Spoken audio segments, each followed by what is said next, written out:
بسم اللہ الرحمن الرحیم۔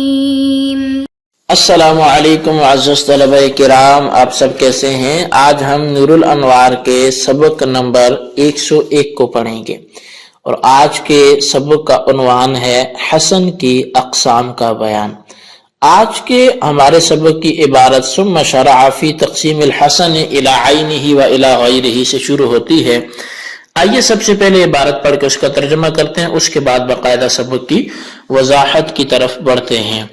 مصنف علیہ رحمہ لکھتے ہیں ثم شرع فی تقسیم الحسن الی عینہ و الی غیرہ و تقسیم کل منہما الی اقسامہما۔ پھر مصنف نے حسن کی عینہ اور غیرہ کی طرف تقسیم فرمائی، پھر ان دونوں میں سے ہر ایک کی ان کے اقسام کی طرف تقسیم فرمائی۔ فقال وهو اما ان يكون لعینہ، چنانچہ فرمایا اور حسن یا تو لعینہ ہی ہوگی، ای الحسن اما ان يكون لذات المعمور به بأن يكون حسنه في ذات ما وضع له ذلك من غیر واسطة، وهذا ثلاثة انواع على ما قال۔ یعنی حسن ذات معمور بھی کی وجہ سے ہو، بائیں طور پر کہ اس کا حسن اس چیز کی ذات میں ہو جس کے لیے معمور بھی کو وضع کیا گیا ہے، بغیر واسطہ کے۔ اور فرمایا کہ حسن لعینہ ہی کی مصنف کے بیان کے مطابق وہ تین قسمیں ہیں۔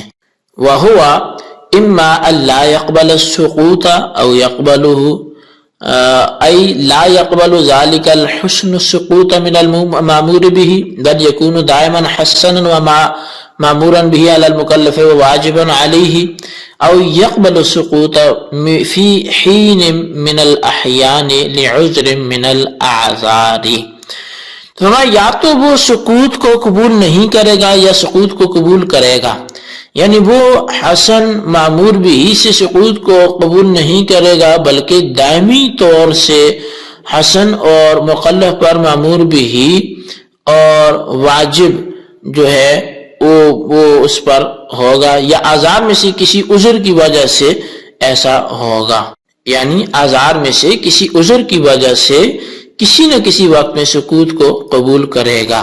او یکون ملحقا بهذا القسم لكنه مشابه لما حسن لمعنى في غیرہ، ای یکون المامور به ملحقا بالحسن لعینہ لكنه مشابه للحسن لغیرہ فهو ذو جہتین۔ یا یہ کہ مامور بھی اس قسم کے ساتھ ملحق ہوگا لیکن حسن لغیرہ کے مشابہ ہوگا، یعنی معمور بھی حسن لعینہ کے ساتھ ملحق ہوگا لیکن حسن لغیرہ کے مشابہ ہوگا، پس یہ قسم دو جہت والی ہے۔ وَإِنَّمَا جَعَلَهُ مِنْ أَقْسَامِ الْحَسَنِ لِعَيْنِهِ اعْتِبَارًا لِلْأَصْلِ كَمَا سَتَقِفُ عَلَيْهِ فِيمَا بَعْدُ، وَلَكِنَّ فِي التَّقْسِيمِ مُسَامَحَةً والواجب ان يقول وهو اما ان يكون لعينه بالذات او بالواسطة، والاول اما لا يقبل السقوط او يقبله، وقد وقع التسامح منه في هذا التقسيم كثيرا۔ مصنف نے اصل کا اعتبار کر کے اس کو حسن لعینہ کی اقسام میں سے شمار کیا ہے، جیسا کہ آئندہ چل کر یہ معلوم ہوگا، لیکن اس تقسیم میں مسامحت ہے۔ مصنف پر یہ کہنا ضروری تھا کہ حسن لعینہ بالذات ہوگا یا حسن لعینہ بالواسطہ ہوگا، اور اول یا تو سقوط کو قبول نہیں کرے گا یا سقوط کو قبول کرے گا۔ اس تقسیم میں مصنف سے بکثرت تسامح ہوا ہے۔ جی طلبہ کرام، یہ ہمارے آج کے سبق کی عبارت اور اس کا ترجمہ تھا۔ اب آئیے اس کی باقاعدہ وضاحت کی طرف ہم پڑھتے ہیں اور اس کی تشریح سنتے ہیں کہ اس سبق میں کیا بیان ہوا۔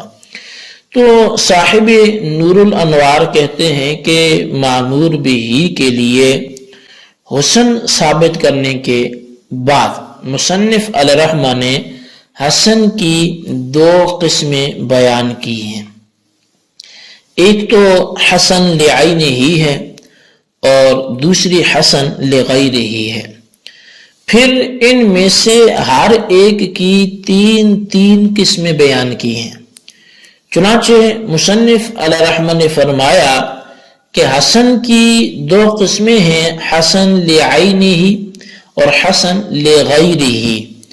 حسن لعینہ تو یہ ہے کہ حسن بغیر کسی واسطے کے اس چیز کی ذات میں ہو جس کے لیے معمور بھی کو وضع کیا گیا ہے. اور حسن لغیرہ وہ یہ ہے کہ حسن غیر معمور بھی کی وجہ سے ہو، یعنی غیر معمور بھی جو معمور بھی کے علاوہ ہے حسن اس کی وجہ سے ہو، یعنی اس کے حسن کا منشا جو ہے وہ غیر ہو، اس کی اپنی ذات نہ ہو، عین نہ ہو. پھر مصنف نے فرمایا کہ حسن لعینہ کی تین قسمیں ہیں. نمبر ایک یہ کہ حسن معمور بھی سے سقوط کو قبول نہ کرے. حسن جو ہے وہ معمور بھی سے ختم ہو جانے کو، سقوط کو قبول نہ کرے، بلکہ وہ حسن ہمیشہ رہے اور مکلف پر ہمیشہ واجب رہے. یہ حسن لعینہ کی پہلی قسم ہوگی. اور دوسری قسم فرمایا کہ عذر کی وجہ سے کسی نہ کسی وقت سقوط کو قبول کر لیتا ہو، اگر مجبوری ہو اور کوئی عذر ہو، اور پھر تمام وقتوں میں بھی نہیں بلکہ کسی نہ کسی وقت وہ اس کو قبول کر لیتا ہو. اور تیسری قسم حسن لعینہ کی وہ یہ بیان فرمائی کہ معمور بھی حسن لعینہ کے ساتھ ملحق ہو اور حسن لغیرہ کے مشابہ ہو. مطلب الحاق جو ہے وہ لعینہ کے ساتھ ہو اور مشابہت جو ہے وہ لغیرہ کے ساتھ ہو. تو حاصل یہ کہ یہ جو تیسری قسم بنی تو یہ ذو جہتین، یہ دو جہتوں والی بن گئی، یعنی ایک جہت سے حسن لعینہ ہی ہے اور دوسری جہت سے دیکھا جائے تو یہ پھر حسن لغیرہ ہی بنتی ہے. لیکن یہاں پھر ایک اعتراض ہوتا ہے کہ اس تیسری قسم کو حسن لعینہ ہی کی اقسام میں کیوں شمار کیا گیا، حسن لغیرہ ہی کے اقسام میں کیوں شمار نہیں کیا گیا؟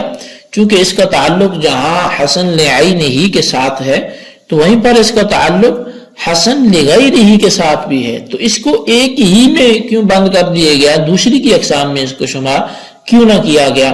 تو اس کا جواب یہ دیا کہ حسن لعینہ ہی یہ اصل ہے اور حسن لغیرہ ہی یہ اصل نہیں ہے، تو لہٰذا اصل کا اعتبار کر کے اس قسم کو حسن لعینہ ہی کے اقسام میں شمار کیا گیا. اب ملا جیون علیہ رحمہ فرماتے ہیں کہ اس تقسیم میں تسامح ہے، وہ اس طور پر کہ ایک تقسیم کے اقسام کے درمیان وہی بات ہے جو پہلے بھی ملا جیون علیہ رحمہ کرتے آئے ہیں کہ ایک تقسیم کے اقسام کے درمیان تقابل ہوتا ہے، لیکن یہاں تیسری قسم پہلی دو قسموں کے مقابل اور مباین نہیں ہے، کیونکہ تیسری قسم سقوط کو قبول کرے گی یا سقوط کو قبول نہیں کرے گی. اگر سقوط کو قبول نہیں کرے گی تو قسم اول میں داخل ہے، اور اگر سقوط کو قبول کرے گی تو قسم ثانی میں داخل ہے.